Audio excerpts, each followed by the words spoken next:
Good morning, students. How are you, beta? I hope all of you are well. And today we have to do the second part of integration, that is definite integral. The first part, that is indefinite integral, we have done earlier, and now we have to start the definite integral. Definite integral is a unique number that gives only a value, and it is denoted by a to b fx dx, and where a is the lower limit of the integral and b is the upper limit of the integral. The definite integral is introduced either as the limit of a sum or it has an antiderivative f in the interval ab. Then its value is the difference between the value of capital F at the endpoints. That means we have capital F, capital FB minus FA. And now here the limit as a sum. This is the first principle to find the definite integral, just like the first principle in differentiation.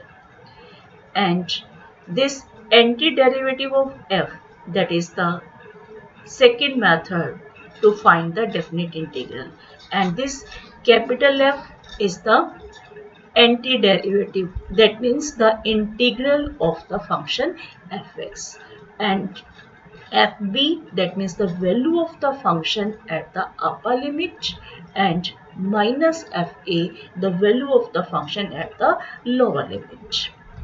And now the value of definite integral of a function over any particular interval depends on the function and the interval, not on the variable of integration. That means the variable of integration, that is independent variable, if we have to denote it by t or u instead of x, then we have to write a to b ft dt or a to b fu du instead of writing a to b fx dx, because it gives only a unique value. It means अगर हम t या u में change कर रहे हैं इसका कोई मतलब नहीं है, इसका आंसर हमारे पास एक नंबर ही आएगा, यूनिक वैल्यू आएगी. And therefore this variable of integration is called a dummy variable. And now we have area function a to b fx dx, that is the area of region bounded by the curve y is equal to fx and the ordinates x is equal to a and x is equal to b and x-axis. Here is the curve y is equal to fx, a and b are the endpoints of the interval, a is the lower limit and b is the upper limit, and this x is any point in between a and b, and this represents the area Ax. That means this Ax is the area of this shaded region which is a function of x, and it means capital Ax is equal to a to x fx dx. That means this integral of this fx gives the function, that is the area function. And now we have two theorems, fundamental theorems of integral calculus. The first one is the first fundamental theorem of integral calculus. That means if f is a continuous function on a closed interval ab, and let ax is the area function, that means this a dash x is equal to fx for all x belongs to closed interval ab. That means in this case the integrand, that is fx, when we have to find the integral of fx that gives the original function whose derivative is given. That means we have a dash x is equal to fx. That is the anti-reverse process of differentiation. And now we have the second fundamental theorem of calculus. That means if we have f is a continuous function defined on the closed interval ab, and f, capital F, that is the antiderivative of f, then a to b fx dx is equal to capital Fx a to b. That means the limits we have to write in the endpoints of the capital Fx. A is the lower limit and b is the upper limit, and that is equal to fb minus fe. That means the value of the function at the endpoints b minus value of the function at the endpoint a. That means fb minus fa. That means this theorem gives the value of antiderivative of f at the upper limit b, and the value of the same antiderivative at the lower limit a. That means this theorem is very useful because it gives the method to calculate the definite integral more easily without calculating the limit as a sum, because the limit as a sum is the very lengthy method to find the definite integral. And now this crucial operation in evaluating a definite integral is that of finding a function whose derivative is equal to integral. That means there is a strong relationship between differentiation and integration. That means this value a to b fx dx, the function f needs to be well defined and continuous in the closed interval ab. And now the steps to find the integral a to b fx dx. First of all, we have to find the indefinite integral. That means integral of fx dx, and let it be capital Fx, capital Fx. That means here there is no need to write the constant of integration, because if we have to consider this capital Fx plus c instead of fx, then we have a to b fx dx is equal to fx plus c from a to b, that is equal to fb plus c minus of fa plus c. And now this c in this first bracket and c in the second bracket, that will be cancelled because there is a negative sign between them, that is equal to fb minus fe. That means in this case the constant of integration disappears. That means there is no need to write the constant of integration. That means simply we have to evaluate this fb minus fa, that is equal to fx from a to b, which gives the value of a to b fx dx. I hope you understand this. And now we have to consider the example from 0 to pi by 4 sine 2x dx. And for this we have, first of all, we have to find the integral of sine 2x. What is the integral of sine 2x? Yes, integral of sine 2x is equal to, yes, remind कीजिए, that is equal to minus cos 2x divided by 2, because 2 is the coefficient of x. And here we have to also write the limits, that is 0 to pi by 4.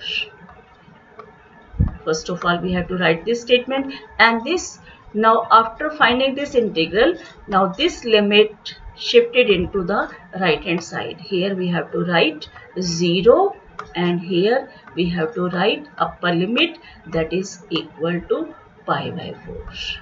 And now that is equal to minus 1 by 2, and then substitute the value of upper limit in this function, that is equal to cos into 2 into cos 2 into pi by 4 minus upper limit and then minus, subtract this, then substitute value of this lower limit in this function, that is cos 0. And then we have to evaluate this. It becomes minus 1 by 2, and this cos 2 into pi by 4, that means cos pi by 2, and the value of cos pi by 2, that is equal to, yes, the value of cos pi by 2 and the value of cos 0, substitute this value. Cos pi by 2 is 0 and cos 0 is 1. That means we have minus 1 by 2 into minus 1, and that is equal to 1 by 2. That is the answer. That means we get only a value. I hope you understand this. And now we have the next question. We have to consider the next example, that is equal to, we have to evaluate this, 9 by 4 root x upon 30 minus x power 3 by 2 square dx. First of all, we have to find the integrand of this, that is root x upon 30 minus x power 3 by 2 square. To find the integrand, we have to take the substitution. That means we have to put 30 minus x power 3 by 2 as t, then its derivative minus 3 by 2 root x dx is equal to dt. It means root x dx is equal to minus 2 by 3 dt. And then we have this integrand becomes minus 2 by 3 integral of dt upon t square. What is the integral of 1 by t square? That is 1 by t. Then it becomes 2 by 3, 1 upon. Then substitute the value of t, resubstitute the value of t, that is 30 minus x power 3 by 2, that is equal to capital Fx. And now we have to substitute the values of capital Fx. That means we get F9 minus F4, because 9 is the upper limit and 4 is the lower limit. That is equal to 2 by 3, 1 upon 30 minus x power 3 by 2, 9 by 9 to 4. And then substitute the value here. Here we have 30 minus 27 minus 1 upon 30 minus 8, that is equal to 2 by 3 into 1 by 3 minus 1 by 22, that is equal to 19 by 99. That is the answer. And now if we have to substitute the value of t, that means if we have to change the value of x in terms of t, upper limits and lower limit, if we have to change this, we have to see, that is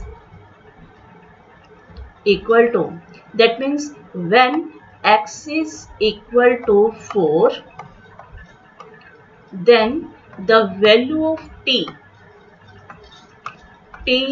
is equal to 30 minus 4 power 3 by 2. 30 minus 4 power 3 by 2. 4 power 3 by 2, that is equal to, yes, calculate this, 8. Yes, 30 minus 8, because 4 you can write 2 square, this 2 square 2 will be cancelled, you will get 2 power 3, that is equal to 8, and that is equal to 22. And when x is equal to 9, then t is equal to 30 minus, calculate this value, 30 minus 9 power 3 by 2. 30 minus 9 power 3 by 2, that is equal to, yes, 30 minus 27, and that is equal to 3. Is it clear? And now in this step, when you have to find the integral, that means, that is, when we have to change this, you can write here 22 lower limit and upper limit is 3, and this 2 by 3, that is the value of root x dx, and that is dt by t square.